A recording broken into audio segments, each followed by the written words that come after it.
Khabbab बिनुल अरत रज़ियल्लाहु तआला अन्हु कहते हैं, एक मरतबा नबी अलैहिस्सलातु वस्सलाम ने हमें खिलाफ मामूल लंबी नमाज पढ़ाई।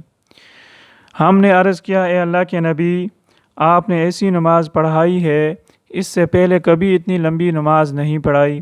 तो नबी अलैहिस्सलाम ने फरमाया, हाँ, ये रग़बत और ख़ौफ़ की नमाज थी।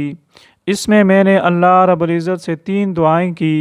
2 अल्लाह रब्बुल इज़्ज़त ने कबूल फरमा ली और एक को रद्द फरमा दिया। मैंने ये दुआ की कि ए अल्लाह, मेरी उम्मत कहत से हलाक ना हो। फरमाया, ठीक है। नंबर 2, मैंने कहा, इन पर कोई ऐसा दुश्मन मुसल्लत ना हो जो इनका बिल्कुल ख़ात्मा कर दे। ये भी कबूल हो गई। मैंने कहा, तीसरे नंबर पर इनके आपस में इख्तिलाफ़ात ना हो। इस बात को रद्द कर दिया गया। इख्तिलाफ़ात तो उम्मत में होंगे।